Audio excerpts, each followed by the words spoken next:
part 2 of the uprights and wing stays installation. Um, I was able to get the uprights onto the wishbones actually without the use of a jack. I just had to sort of maneuver the steering rack as well as the wishbones in order to get the bolts into the right locations. One thing to remember is do not forget to remove the washer from the axle bolt, because if you do, you will have to take a bunch of things apart like I did in order to remove it. Also, the other thing to note is that the part labeled AR, it's a nut that you're supposed to install onto the axle bolt. That comes in uh, the packs of nuts and bolts that you get from Caterham, but the nut you remove from the axle bolt is actually the same one, so you can just use that one. Um, there's another temporary nut labeled part AF.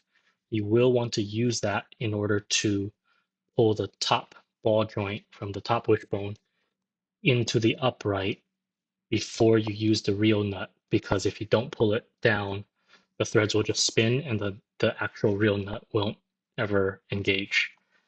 Finally, in the manual, when I installed the steering rack, it never told me to install the passenger side ball joint. And so if you do that during this step, do not forget the locking nut that goes between the ball joint and the rest of the steering rack.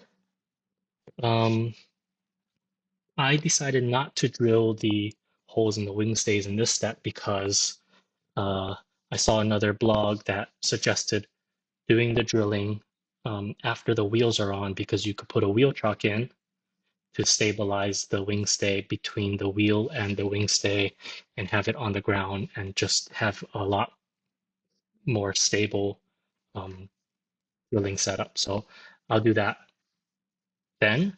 And actually just not having the wing on just gives me uh, less opportunity to damage the paint. Thank you.